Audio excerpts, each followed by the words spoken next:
আসসালামু আলাইকুম। সরকার রান্নাঘরে সবাইকে স্বাগতম।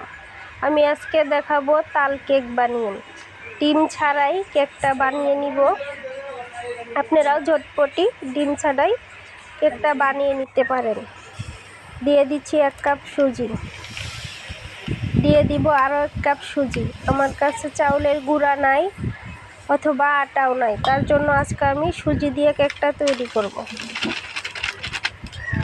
আপনারা চাউলের গুঁড়ো অথবা আটা দিয়ে কেকটা তৈরি করে নিতে পারেন। দিয়ে দিব 1 কাপ দুধ। আমি এখানে কোনো পানি ইউজ করব না।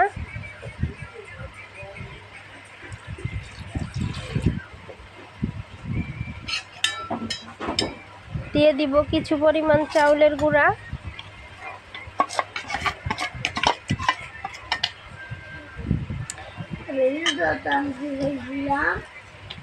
তাল কেকটা বানাইতে খুবই সহজ, খেতেও অনেক মজাদার হয়। দিয়ে দিচ্ছি স্বাদ মতো লবণ, আপনারা আপনার পরিমাণ মতো দিবেন। দিয়ে দিচ্ছি 1 কাপ চিনি। যারা মিষ্টি বেশি পছন্দ করেন তারা একটু বাড়িয়ে দিবেন।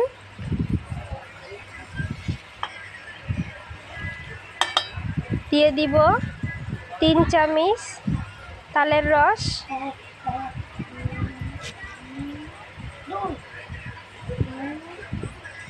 তালের রসটা আমি ঘন করে চেলে নিচ্ছি। ভালো করে সব উপকরণটি আমি মিশিয়ে নিব। কেকের ব্যাটারটা তৈরি করতে কোনো দানা যাতে না থাকে, এর জন্য সময় নিয়ে মিশাতে হবে। যত ভালো করে মিশানো হবে তত কেক ভালো ফুলবে। আমি এখানে খাবার সোডা অথবা বেকিং পাউডার দিব না। আমি আজকে কেকটা তৈরি করব ইনো দিয়ে। আপনাদের হাতের কাছে বেকিং পাউডার অথবা সোডা থাকলে আপনারা বেকিং পাউডার অথবা সোডা দিয়ে নেবেন। আমি দিয়ে দিচ্ছি 1 প্যাকেট ইনো। ইনোটা দিয়ে ভালো করে ব্যাটারটাকে মিশিয়ে নিব। গ্যাসের চুলায় কেকটা আমি তৈরি করব, তার জন্য আমার সময় লেগেছে 40 মিনিট।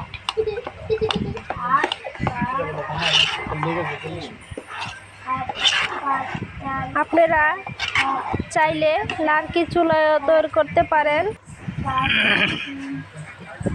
আমি আগে থেকেই সসপ্যানে তেল লাগিয়ে রাখছি, আপনারা তেল লাগিয়ে নেবেন। দিয়ে দিচ্ছি সসপ্যানের নিচে একটা পেপার গোল করে কেটে নিচ্ছি। এর ভিতরে ব্যাটারটা ঢেলে দিব। সাইডে আমি পেপার দিছি না, সাইডে তেল লাগিয়ে নিচ্ছি।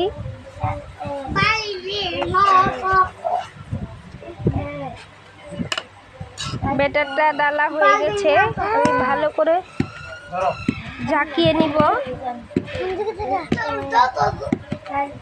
আমি ফিরে আসব 40 মিনিট পর।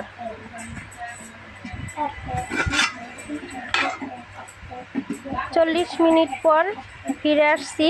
দেখেন কেকের কালারটা কত সুন্দর হয়েছে। এভাবে কাঠির সাহায্যে চেক করে নিব। দেখেন কত সুন্দর হয়েছে কেকটা। কেকটা আমি অনেক গরম ঢেলে দেখাই দিচ্ছি। কালারটা কত সুন্দর হয়েছে, সাইডেও অনেক সুন্দর হয়েছে। কেকটা ঠান্ডা হলে আমি কেটে পরিবেশন করব। আপনারাও সহজ উপায়ে ডিম ছাড়াই বাসায় তাল কেক তৈরি করে দেখতে পারেন। আসসালামু আলাইকুম ওয়া রাহমাতুল্লাহি ওয়া বারাকাতুহু।